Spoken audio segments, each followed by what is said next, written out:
Welcome, welcome, welcome. It's your boy Twinsinc, and this is Twinsinc Talk.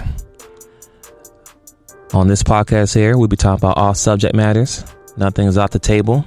We try to keep the facts, be respectful to one another, and just get that real dialogue that some people are scared to give you or won't give you, or to give you half-baked information. So once again, thank you for tuning in to Twinsinc, and let's rock.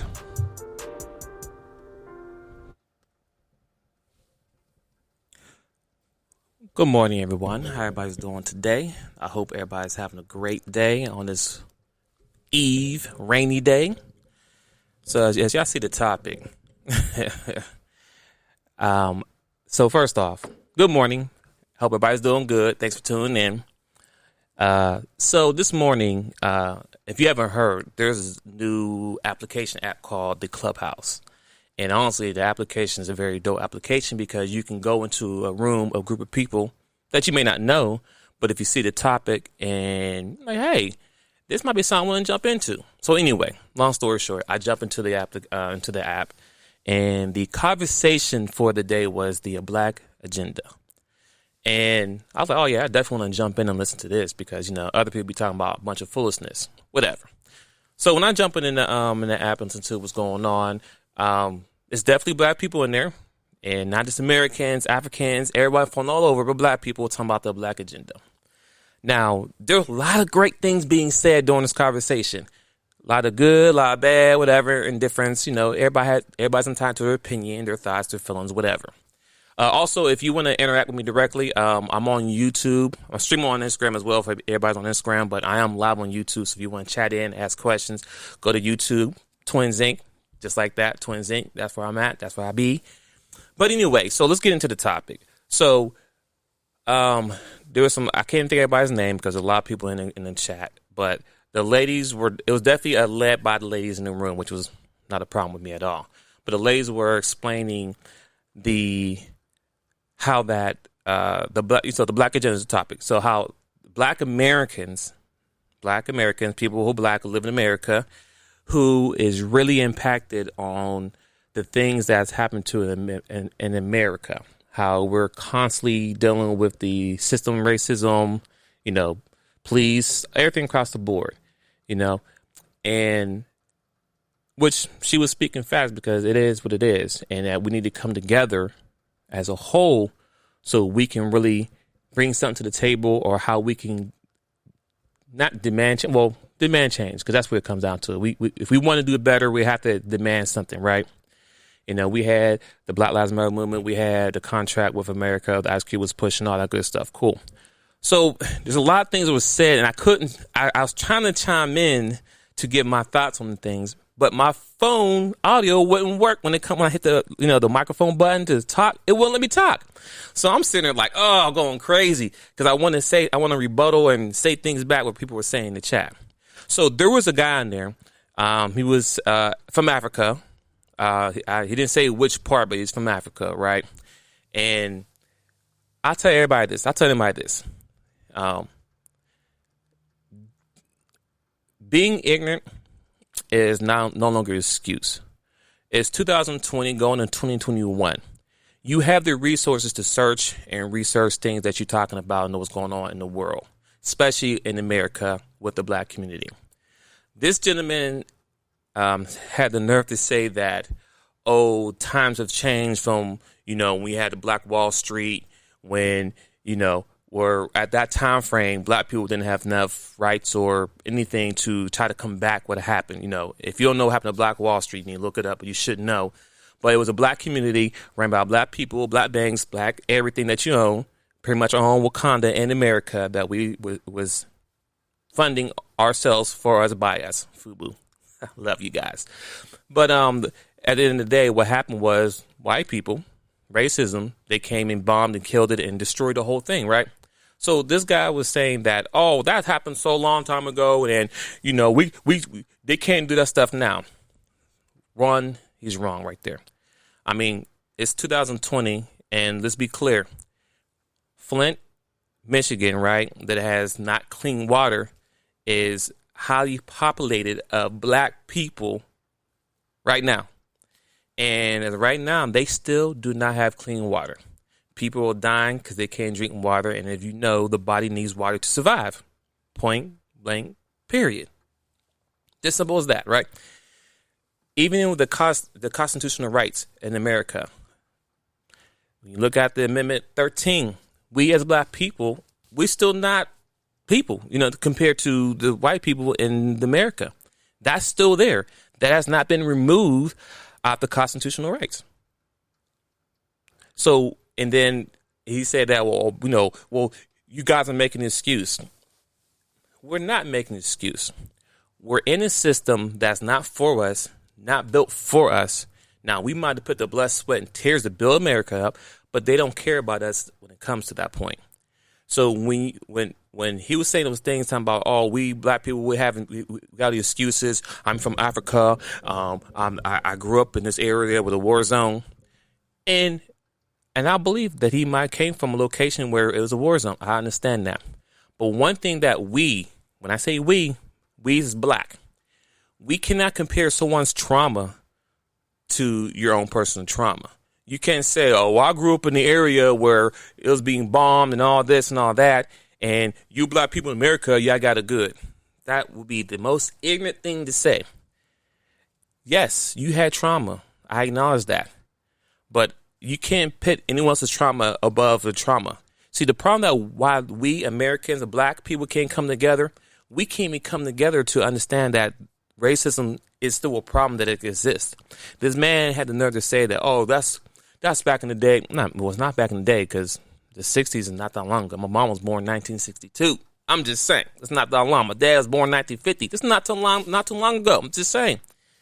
80s baby, though. But, and then he made a statement about how, I want to say, you say Mexicans or a different race, different culture, how they are able to come together, put the money together, and then how they can, they can work together to build up their communities and all that good stuff, which is true. The reason why us black Americans have that problem, because one, we're put in situations where we don't have the resources to where we can take additional money and put together and formulate a plan to move forward to make our communities better. That's number one. Number two, we don't have the education and knowledge to do that. Once again, this education system is not built from us or for us. It's based on information that they want to give our kids to learn and information they got to deal with growing up. It's not something that black people put together. So when you look at it systematically, the system is against black people. But we need to understand that is a problem. But when we all sit at the table and try to figure out a plan and how to come together, we cannot dismiss someone's trauma compared to your trauma. We can't dismiss that we are living the days of that blacks are still being attacked. I mean, today is right before the pagan holiday, Christmas, right? And if not yesterday, the day before, 2 days before Christmas, or 3 days before Christmas, an Ohio black man just got shot and killed in the driveway. Had a cell phone. The cop said, hey, put your hands up. Less than 10 seconds. Listen, if it's dark and at nighttime and you mind your business in the comfort of your home or a friend's home and somebody run up on you real quick and start screaming, you're like, what's going on? It's going to take you a minute to register with what's really going on. I'll give you an example. We all done this. If you're in your house walking and you hit your toe off the table, as soon as you hit it, you don't feel that pain right away. But in a second, as that pain travels from the bottom of your foot, up your leg, past your knee, to your thigh, to your stomach, chest, up to your neck, and then that pain, then it hits you. Now, it's much quicker than that, but the point I'm trying to make, it takes time for the body to recognize what has happened. Just like somebody pull a gun on you, talking about freeze, you're like, oh, dude shot him. So once again, right before the holiday season, right, everybody puts around their friends and family. The man may have kids, may not have kids, whatever, but someone's son is no longer here now because of a cop who was supposed to be scared for his life, shot and killed an unarmed black man. So yes, today, 2020, December, before the 2021 hit, we still are dealing with black racism, the system against us, and there's no accountability for when stuff like that happens. So we all seen it plenty of times. They'll go to court. First, they'll get suspended with pay. They go to court. Oh, before you get to court, they'll start looking up. Oh, well, this guy had this felony back in 1987 when he took a Snickers bar off a store. So yeah, he's a thug. He deserved it. That's the narrative that he paint of us, and that's something that we're fighting against every day. The lady in the Clubhouse was having a conversation. She was talking about a situation that not too long ago, she went to the store with her grandkids. They went shopping.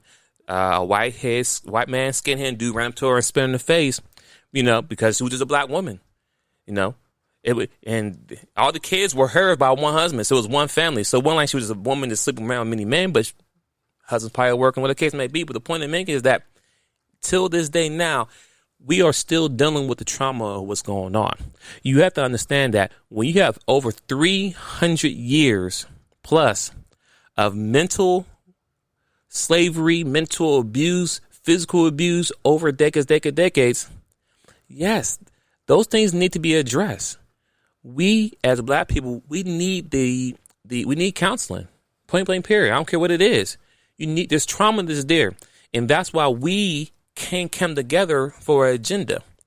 Then also the guy said in the chat room talking about, oh, well, if you black fathers were around and raising your kids, man, I wish I could have talked to that man. I really wanted to talk to him, but I couldn't because the phone would not let me. I was pressing the audio button when we talked.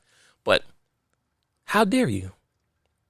Just because you came from Africa and we're here in America, how dare you going to imply that? Now, granted, there's most men out there who are not, but not all men. But the point I'm trying to make is, how dare you try to blame what's going on black people? Over 300 years of trauma that people have been through. And of course, there's people out there who's got past it, who's working through it, who's better people now. But the fact is, the trauma is still there. And on top of that, the system, once again, we're back to the system. He talked about, the system has changed. That's so long time ago. Once again, the system has been designed since 1980s that the woman benefits more when the man's out the house. Point blank, period. Those are the facts. If you don't know, look it up. We've been talking about this now for a couple of weeks now.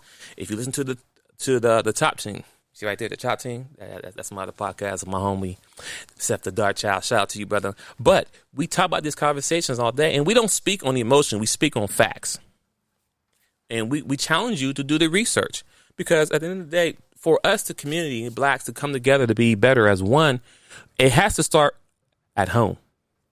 It needs to start with the kids, because our youth is the next generation to make America better or make the black community better, whatever case may be. And the man had the nerve to say, we see a bunch of millionaires. You got NBA players, you got rappers, and all that stuff. I said, yes, we have those, but those still a small percentage. Let's break it down all the way down. When you think about an NBA player, right? I'm not sure off the top of my head. I want to say it's 2017's NBA. I got to look it up. Not sure. Forgive me, my fellas. I'm big in NBA player, but I can't think of the team on top of my head. But let's just say this. Let's just say this. In the NBA, there's about, let's say, 30 teams, right? I'm sure it could be less or more, but let's just say it's 30 teams, right? Your chance to make it to the NBA is slim. The reason why I say it's slim, because one, there's 50 states. In 50 states, there's millions of kids who grew up. I was one of the kids who want to be an NBA player. Well, guess what? To be even recognized, first off, you have to be the best person in your high school in your state. That's number one. I'm start from the bottom. So high school, you got to be number one in your state. Think about this. How many high schools is in a state? I'm in Georgia. How many high schools there is? There's a couple hundred. There's a couple hundred high schools here. And then on top of that, once you become the number one ranked person in your high school in the state of Georgia, then you got to go to college. And now there's many colleges, but on top of that, you have to be one of the top players in college. Think about this, people. A lot of people trying to get to college. There's already players there playing, but you got to be the top player in college. And then once you become the top player in college, then you might be able to be the number one pick in the NBA. But you got to understand, there's millions of kids, or not kids, I'm going to say young men who want to be in NBA, who want to be superstars. So, yes, if you're talented enough, you might have the opportunity. But let's be honest here. I'm about 6 foot, 5'11". Yeah, I'm going to go with 6 foot. I like 6 foot sound much better. But anyway, most men, the average height man in America is usually between the size between 5'8" to 5'11". That's usually the average height for most men. So once you hit that percent where you over 6'3" and up, you have a higher chance to be looked at as far as being in the NBA. Now, granted, we do have small players who make it, but Iverson was what? He was either 5'11", 6 foot, but Iverson was one of the best players in history when you talk about the player at that size. I mean, you had Muggsy Bogues, Nate Robinson. You can name almost maybe all the players who are under 6 feet. You could probably name all in your hand, 6 of them, out of millions and millions of players who played in the NBA. So the point I'm trying to make is that, yeah, that's a route you could go, but that's slim. A slim chance to get it. So everyone can't be an NBA player. Everyone can be a rapper. And on top of that, you don't want to be a rapper because the rapper is not when you think about the community of the industry, it's not owned by black people. It's owned by the white people. It's owned by their platforms. They're there, they push out there where they want it to change. So yes, we as a black people, we need to come together and think of how we can make a change for the black community and the black agenda. And it starts with the education with the kids. It comes to the fact that, like, I have 2 kids. I have 8. My son will be 7 January. Aquarius season coming up. That's what it is. But anyway, my goal as a father is that, my job is before they graduate high school, my goal is for them is to have a skill. Because at the end of the day, the skill is what pays the bills. Say that again. Skills pays the bills. I'm not going to set my kids up. If they want to go to college, cool. But I'm not going to set them up where they go to college and get a piece of paper that really doesn't mean anything or do anything, and they're in debt. You're back in the same cycle as slavery. College debt is the new slavery. People don't understand that. They teach you about going to college and getting degrees, getting a master's, all this, so you can have a better life. But they don't tell you that when you graduate with that master's, bachelor's, PhD, whatever case may be, you have over $100,000 in debt. And then when you first get the job, unless you know somebody, because it's real, it's not what you know, it's who you know. If you can't get into the position or in a job where you can, right at the top, get in the right place and get to make great money right away, you're going to be starting somewhere at maybe entry level or maybe higher because you have the degree. But you're getting paid, it's not going to be close to what you're going to have to pay back in student loans and student debt. We talk about this on the top team on student forgiveness. Check it out on the top team. But when you look at this debt, so the reason why I say it's another way to put you in debt. Think about this for a second. If you want to start a business right now, I don't care if you're in college or not. If you want to start a business right now, you go to the bank and you say, hey, I need a $20,000 loan so I can start a business. More likely, you're not going to get it. I mean, unless you're an adult who's been working, you have credit established, yeah.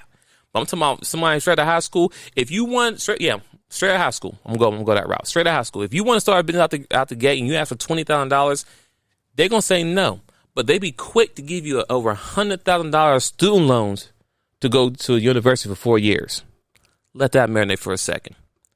Because the auditor is going to bring you back in the same circle to quick to give you over $100,000 student. Sorry about that. But so, yeah. So, bad. So, yes. So that's where I'm getting at, is that the whole systematically. So when I say, once again, skill pays the bill. You teach your kids to learn a skill, it's going to pay the bills. Because as we're in right now, it's 2020, we're in a pandemic. I've been working home remotely since March. I am blessed to be able to do that. But one thing I did realize is that, you know what, for 2021, I need to do something different. You're like, why you something different? You working right now, you're doing good. Yes, but my job was able to allow me to do that. The point I'm trying to make is that the companies, America just lets you know that they really want to shut stuff down, they can. Because there's people right now who've been home and who had to figure out how they don't get food to eat because the system said, hey, you need to be home, you can go to work. So you need to really think of a second, third, fourth, fifth, multiple income stream. Regardless, if I know we all heard this over the decades, over the years, that it's good to have multiple income streams if you want to be a millionaire. Forget about being a millionaire. If you want to be financially secure for you and your family, you need to have multiple incomes streams coming in.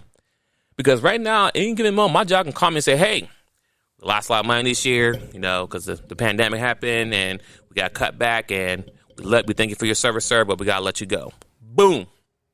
But guess what? I still got my mortgage got paid, gas, light, water, rent, everything, wife, kids. I still got to take care of that. Without having another income coming in, guess what?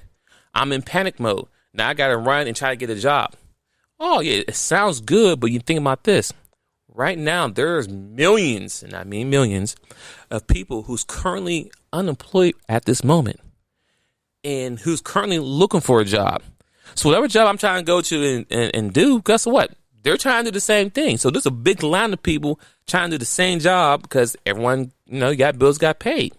That's why it's so important that we need to, as a black community, come together to create our own resources. So when they decide they want to shut stuff down, okay, you can shut down on one. I mean, I got my other business over here that's going strong.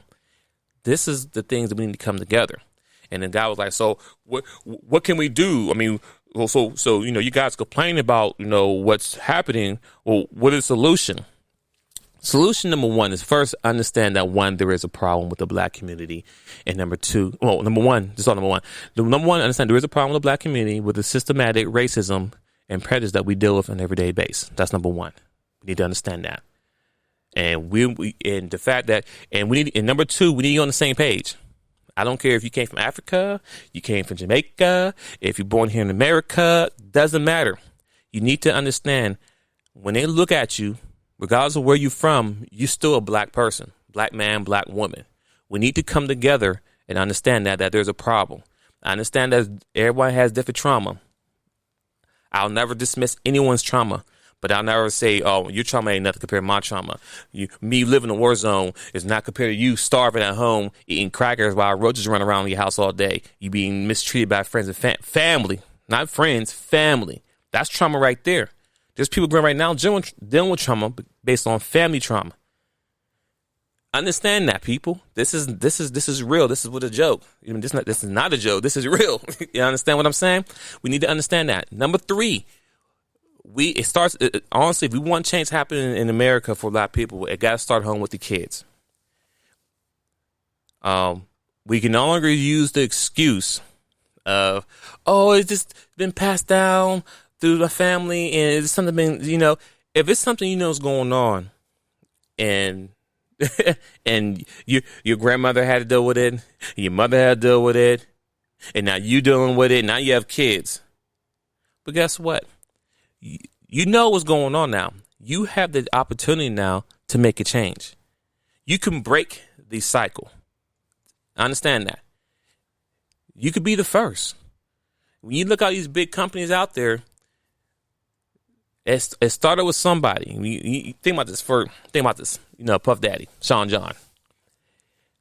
He was in corporate America working for somebody. He said, you know what? I'm going to break the cycle and do my own thing with the knowledge and skills that I learned. See, skills, knowledge, he learned. He probably went to school, but I don't think he graduated. But regardless, his story, look it up. He did his own thing. The man's a billionaire now. Billionaire. Someone has to break this cycle. And I'm beyond with you. I mean, we could look it up. I don't know, but it's a slim chance. But Sean John take away him, he might be the only one in his family that's a millionaire when you think about it. So guess what? What he did? He broke the cycle, and now his family has generation wealth going for him. He had to make the sacrifices to do what he wanted to do so he could be set for life and his generation. Even when he's long gone, his brand, Bad Boy, is still going to be there. His son's probably going to still run it. Then his son's has kids. It's a generation that's going to keep going on. But someone has to break the cycle. Knowing that there's a problem that's been going on in the community doesn't mean you keep doing it. Hell, me personally, my dad died at a young age of 40-something of 45, high blood pressure. Okay? Now, blood pressure is something hereditary, with black folks. No, it's not hereditary. What's hereditary is what it is the food that we constantly eat all the time. When you're eating the fried chicken with the extra, fried chicken, and then you're getting the fries with the extra salt on it and the hot sauce. Those foods are still good. I still eat them, but it's not moderate. Now I'm doing more research to learn how to keep my body healthy, my blood pressure low, drinking more water, exercise, and doing those things because I know that my my mom's doing better. She had it, but she got her health together. My brother has it. He's working on his health as well. So yes, it is something that can be passed down. But when you don't take care of your health, your body, yes, it can happen, but it's not hereditary. So what I'm doing here as an example is I'm breaking that cycle. And breaking that cycle is taking care of my health, drinking water. So my son and my daughter don't have to deal of the fear of possibly having high blood pressure, especially at a young age. I'm in their life and just getting them together. So when they get older, that's be something that my son will never have to say, oh yeah, it's hereditary. My dad had it, so I'm gonna get it too. No, I'm not okay with that. I'm not okay with that. That's why I did something different to make a change. So, yes, once again, I'll give you an example of what it must start with the youth. It must start with the kids. You must get your kids educated and get them involved and teach them about things that you didn't learn about.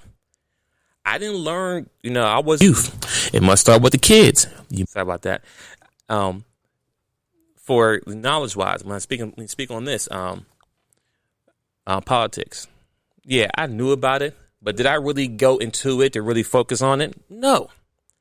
But now that I'm older and I understand what's going on, you want to jump in here, twin? I see you. Hold on for a second, bro. Bro, gonna jump in here, and I'm sorry about that, people. I lost train of thought there. Hold on, let me just get my brother here. Then is he here? 1 second. And yes, people, this is live stream on YouTube as well. If you want to get in the chat room, just jump in.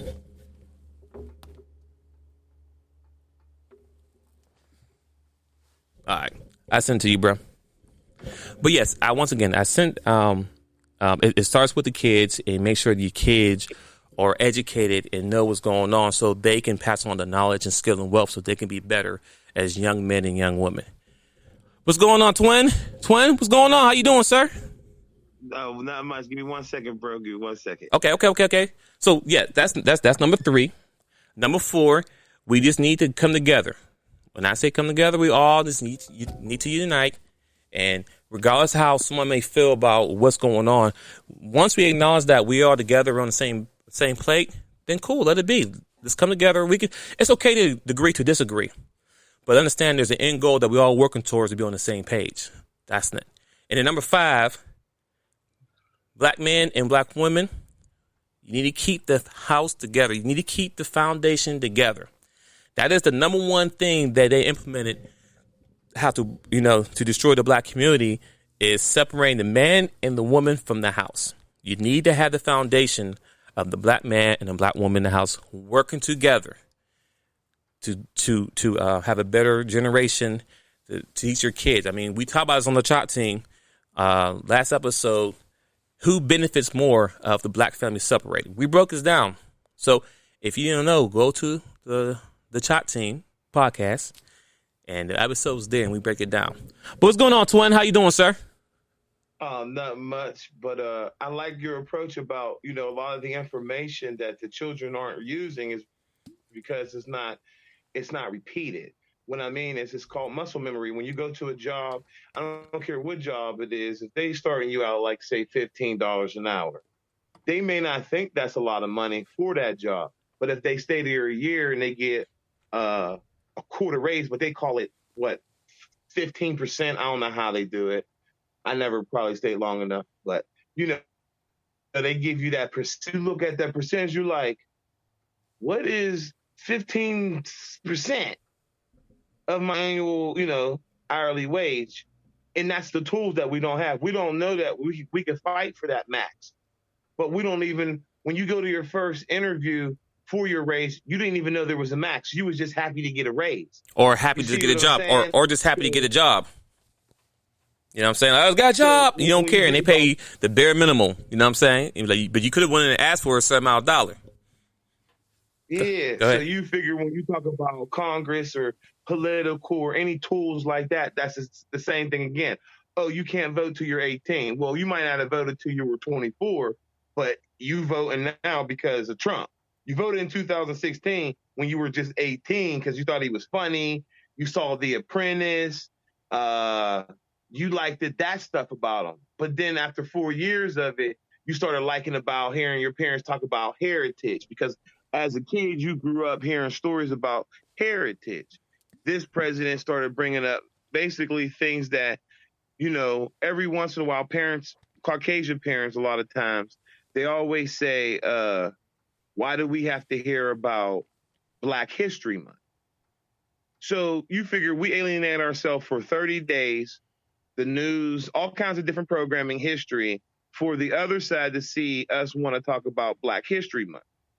And right then and there is their opportunity to basically, like we do each other, one up each other.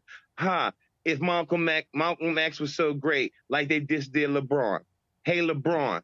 But I think it was a brother. I didn't even go catch the person who criticized LeBron. But the person that criticized LeBron said that LeBron James didn't read the book. Now, let's just get this straight. He's been in how many NBA finals?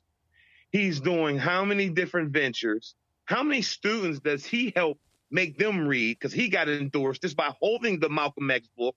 Whoever the writer is might give that school free books. See, that's how narrow-minded the Black culture is. We look at what you got in your motherfucking hand and instantly want to say, you don't know who Louis Farrakhan is. You don't know who, I told you that one dude I want to say, Styles P's always say his name. He's an Indian man, and he's the first one, Gandhi. You know what I'm saying? Where Gandhi's capabilities to speak civil rights, that was his ability in the 1800s, and we use that model today. So if I have a Gandhi book in my hand right now, every Negro who heard Styles P. Gandhi and see me hold it will probably be like, he only holding it because Styles P said so. Well, that'd be the same thing. That'd be the same thing LeBron James is doing. By LeBron James holding the Malcolm X book, he just got people who wasn't thinking about Malcolm X, his movement, his direction, his lifestyle, his agenda. Now you're like, hold up. Where's our Black movement at? But what we do instead as Black people, we move off of that real quick. It's Christmas. That's it. That's what's more important. It's Christmas. I ain't got time to be taking nothing serious right now. I don't care that I'm about to create a credit debt. I don't care if I'm about to disappoint somebody. I don't care that I'm not giving Jesus the praise because it's his birthday. It's not Christmas. I like how when we grew up, we was taught that it's just another day, boy. Because now as I got to deal with my second home, my second family, I can't kill their Christmas. You know what I mean? Because that's what they were taught. You know what I mean? I would like to put a wrinkle in their stuff, go in the closet and take all their stuff back and put it back in my bank account. But I know it don't work that way. You know what I mean? For kids' sake, let the kids be kids. But these adults, we're not breaking it all the way down like that. We're not telling the adults like, look, man, it's just you and your girlfriend in the house. There ain't no kids. Why y'all talking about Christmas? Why don't y'all go work at a food bank or something? I mean, you're hitting the point there, especially when you talk about how, like I said, when LeBron hold a book up, they'll, criticize him like, oh, he probably didn't read it. Once again, and then it'd be from our own people who would say that. You know what I'm saying? Like, you won't hear a white person say, oh, LeBron didn't read it. No. They might think it, but they're not going to say it.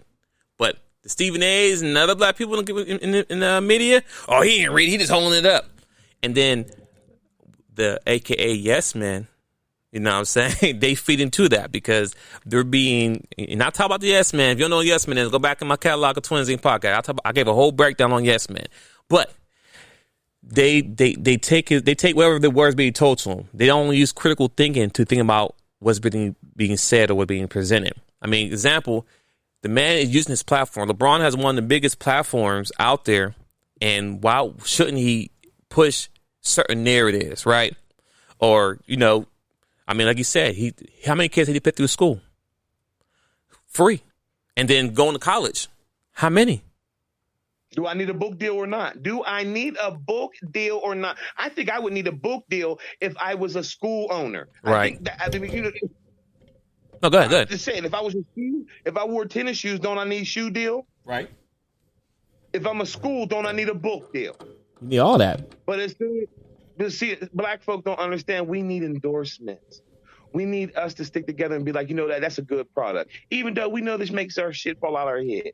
But we got to turn face and be like, we got the best lotion. Why do we sell black soap? Why do we get one little Caleb store and there'd be 500 stores surrounding him? But that'd be the only store with the Muslim oil, the Muslim, the incense. But then you go find one Unimart, 16 on the corner, and they're all owned by Indians. And they got the same thing in it. This better yet. No, that's fact right there. And because that's another conversation I had when I was in the Clubhouse application when this African guy talked about other company or other people or races come to America and they can open up business and all that. I'm like, but do you understand that if you're an immigrant who came to the States, they give you that off rip? You know what I'm saying? Did you understand that? Off rip and tax exempt. Hold on. Yeah. But then if you're here in America and you're black and you try to open a business, why I just say no? Not at all. But if we go to college, oh yeah, I'll give you $500,000, I'll give you $100,000 to go to college. But Trump just said it wasn't fair that the Mexicans or the immigrants can get $1,800 for a stimulus, but you couldn't. How ridiculous does that sound? Yeah, it is ridiculous. They get tax exempt for 7 years if they want a business. Yeah, that's real. But why you think the gas station owned by the same guy for 5 days, then 5 days later it's another guy in there? Yeah, they got to make deals, man. We ain't here long. Hey, in some countries, America comes over as a capitalist, opens a sock company, lets them have an interchangeable building, sells socks, leave, don't pay any taxes on the socks, and America capitalizes on all those free socks being made, like those commercials you say, every sock you buy, we'll give one away. Yeah, that's one of those capitalized Indonesian companies that America has capitalized on. Yeah. That's all facts. People look it up. I mean, like I said, so what I said something earlier today, when I first got on, was talking about how the black communities don't have enough resources. I mean, if you drive through a black neighborhood right now, and then once you're in the middle of that black neighborhood, you don't got to stay there. I'm saying just drive there, but then head out to the closest Walmart, head out to the closest gas station, head out to the closest alcohol, and find out which ones are closer. Find out how far away is the jobs. And check cashing stuff. Right, check cash and all that. Find out how far away the jobs is. And when I say jobs, I mean, like I say, even if it's McDonald's, how far away is it?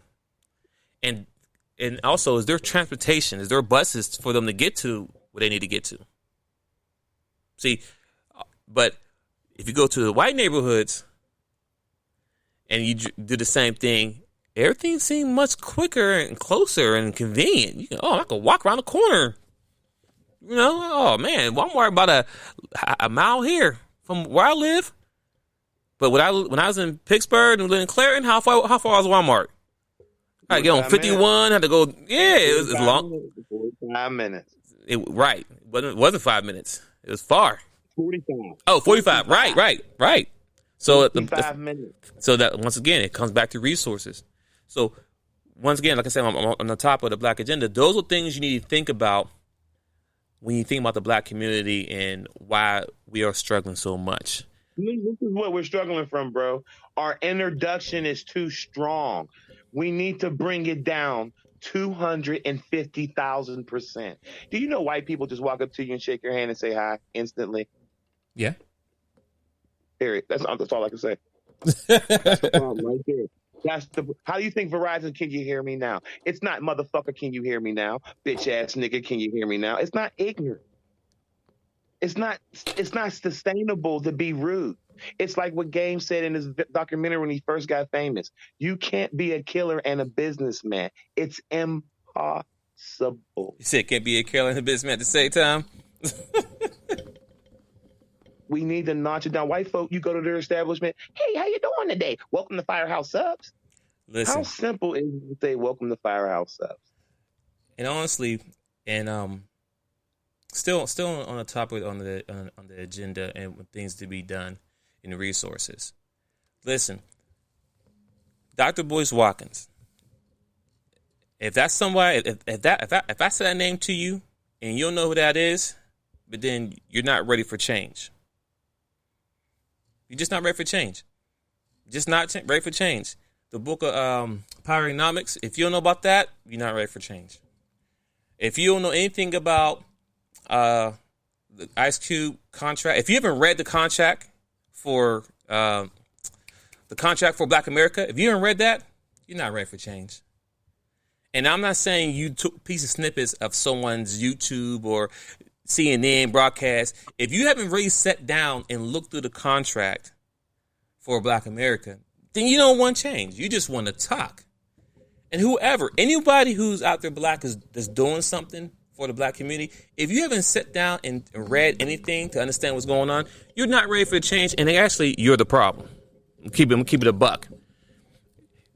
Everyone know this not a mystery. As far as the Black Lives Movement, I don't rock with them like that, but I understand the context of the words Black Lives Matter because they do matter. And if they want to put something together that's going to help overall Black people together, okay, I'm gonna stand behind it. Now, I may not agree with everything they do and they force, but if they're doing something that's going to help the Black community, guess what? I'm right behind it because we got to support each other. We can't have two groups, Ice Cube, Contract for America, Black Lives Matter, and then everybody's picking sides like, oh, well, he doing this, or what he doing for the women, or he doing for what Black Lives doing for the men. It doesn't matter. If we can come together and get a foot in the door to get something to happen, cool. Because now we sitting looking like fools now because y'all gave Biden y'all votes, and Biden is sitting having a conversation talking to y'all like y'all nobodies. If you haven't seen a conversation he had with all our Black civil rights leaders, then once again, you're the problem. If you don't know what's going on, listen, I'm not an advocate for Trump or Biden. I'm going to stick to the facts. Y'all was, y'all wanted to get Trump out the office because y'all was emotional about it. It wasn't really logical. And out of all the people I asked, why are you voting for Biden? Why voting for Trump? Whatever. Most people who vote for Biden were just like, well, we got to get Trump out. Anybody better than Trump? What? Are you serious? Is that your logic reason? Give me some why. Give me the exact reason why. And you can't say COVID. COVID, that's the most ignorant thing to say that, oh, COVID. Did he handle COVID wrong? Yes, he may have handled it wrong. But did he create it? No, if you did the research on it, COVID has been in the works prior to Trump, prior to Obama, prior to everybody. So yes, right. So yes, Barack did have a room set up to avoid this from happening. But guess what? He knew something was coming or heard about something. That's why he created it. I'm just finding the lie. Why would you create a barrier to prevent a flood if there's no flood ever going to come? You understand what I'm saying? You knew something. Okay, it's supposed to rain like crazy for the next 30 days. I might want to get something together so I'm going to water in the house. That's the point I'm trying to make. Once again, if you know what? I want us to come together. I want us to be unified. I want us to want change. I'm tired of going on TV and seeing our Black people getting shot and killed for no reason. Bro, did you hear about the Black guy that just got shot in Ohio? In his driveway? Two of them. Oh, two of them. Walking in his house, and the other guy got shot in his driveway. They fired the dude who that shot him in the driveway. That was yesterday on Tuesday, I think. Right. Yeah, right. So fired him. Oh, wow. Yeah. See, they didn't arrest him. Right. See, right? And that's the problem that I had. I said, so, and when you look at the contract, when you read the contract for Black America, it's not Ice Cube, but he's the face of it. But his team put together, they gave an exact breakdown to what happens to people when something like that happens. I'm not going to tell you what it is because I need you to read it. I need you to read it so you can understand it. Simple as that. I'm not going to tell you Because if you're that lazy, then guess what? You're the problem. I'm putting accountability on people. If you don't read, don't know, then you know what? I'm not talking about it. I'm not going to argue with you about it. You're the problem. But there was things lined up. When that happens, the police officer are held more accountable. And if they pull that trigger, they can lose everything. It's crazy that I have a brother-in-law who's in the Army, but it's crazy to me the discipline they have to go through when they decide to pull their holster out the gun and decide to kill someone. There's so many things they must go through mentally. You know, like, all right, if I do this, A, B, C, D, all the way to Z. And they have more restraint. Must occur. And right. And they got more restraint. But then we got these cops who get, less than 6 weeks of training or whatever? I don't know exactly, but don't get enough training. And they shooting black people every day. And then the guy in the chat room going to say is that, those times have changed. No, black people is constantly shot and killed in the street, if not weekly, monthly. I mean, it's how many days for Christmas, anyway, the holiday. How many days for this holiday, someone's father, son, brother, uncle is not there. And then guess what?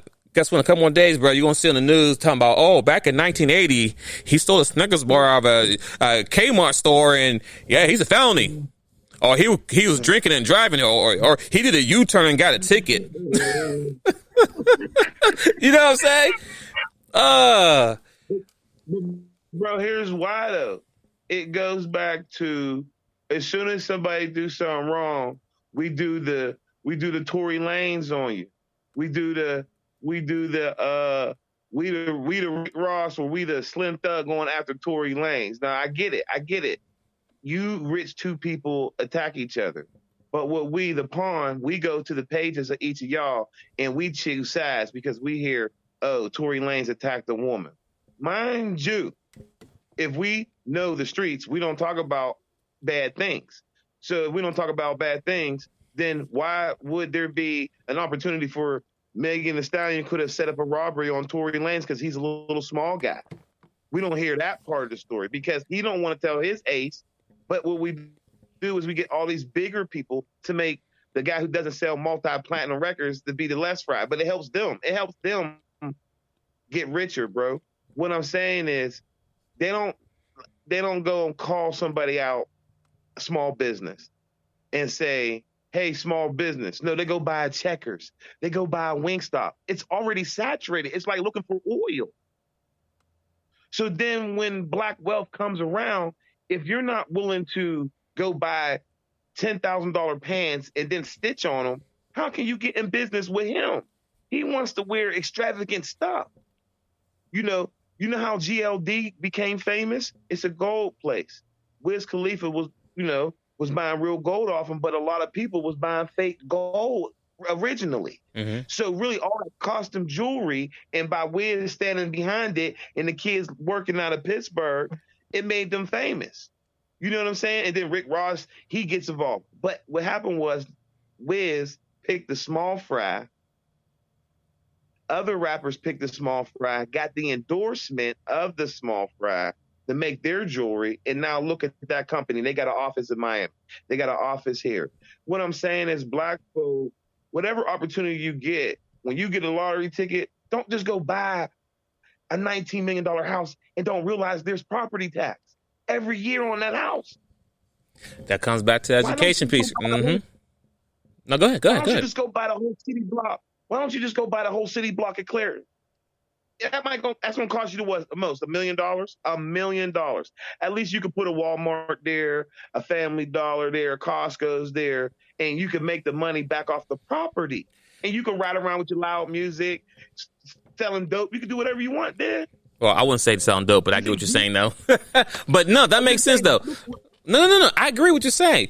If you think about every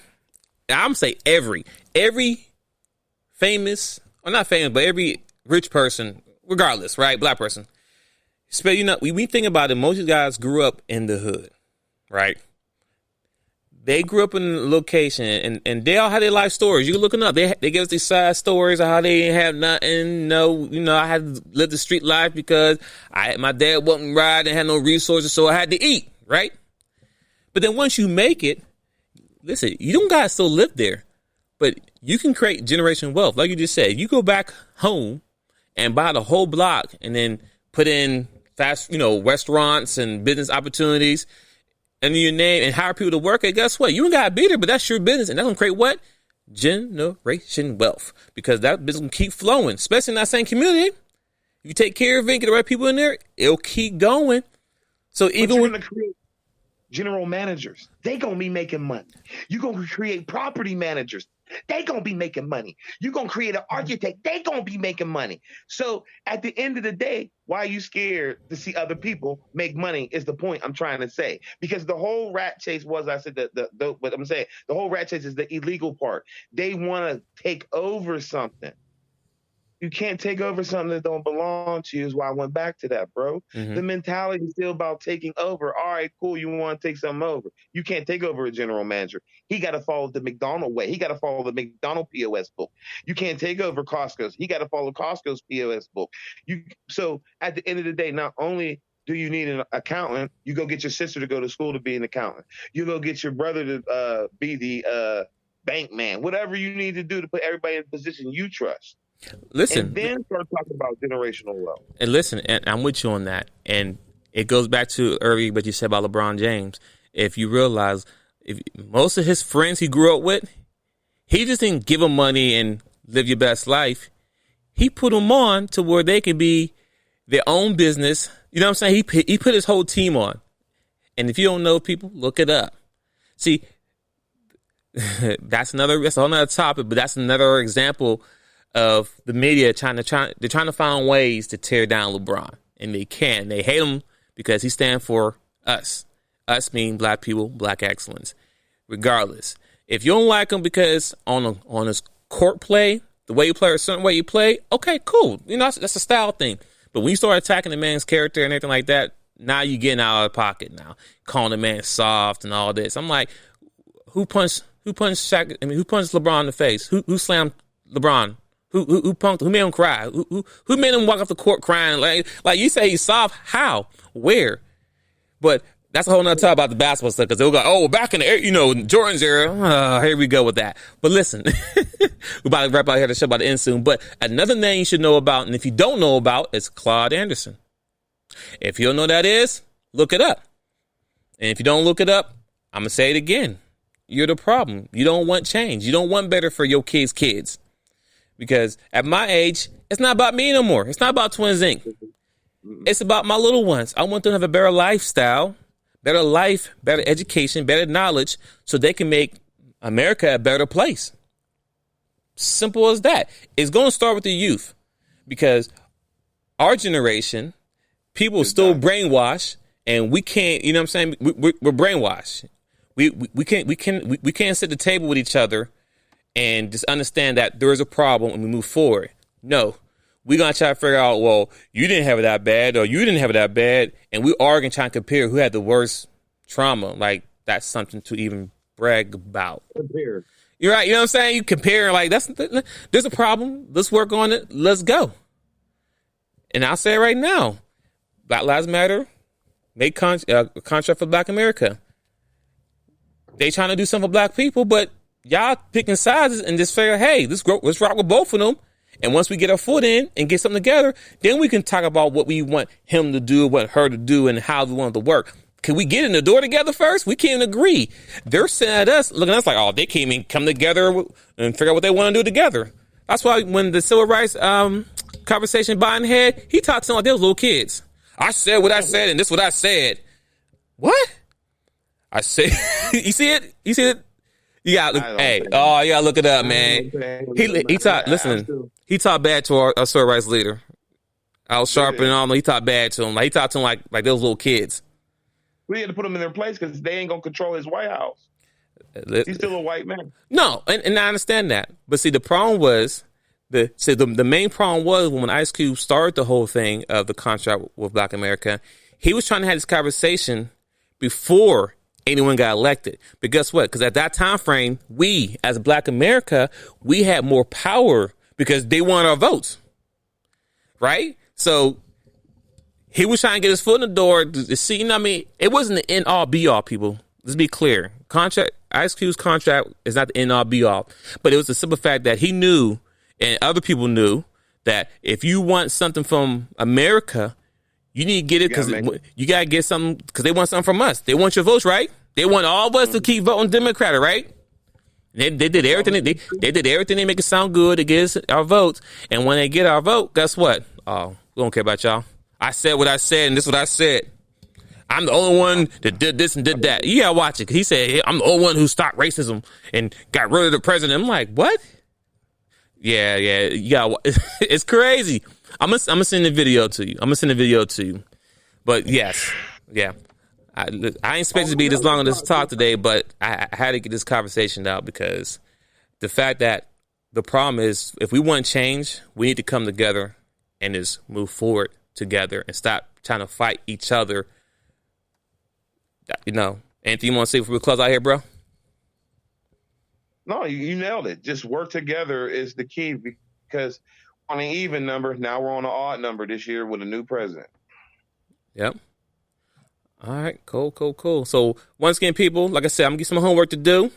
You should look up Claude Anderson because he wrote a book, a powerful book, Poweronomics, and then Dr. Boyce Watkins. He's Black First, and he's on IG as well, and he has a YouTube channel, and he posts stuff almost every day and all day, randomly, but the good topics and the great panel he have. So, you know. You can spend time. You can take a little bit of time away from watching Love and Hip Hop and other shows to get some little Black knowledge into your system. Could make you think better because knowledge is power. If you want anything changed, anything done, you gotta use your brain, and you gotta teach your young generation the same thing so they can be better than you.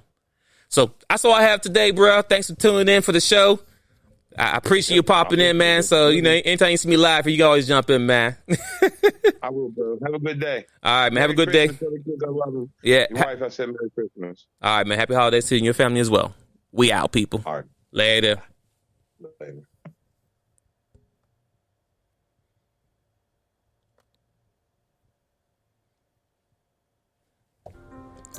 That will be a wrap on the show today.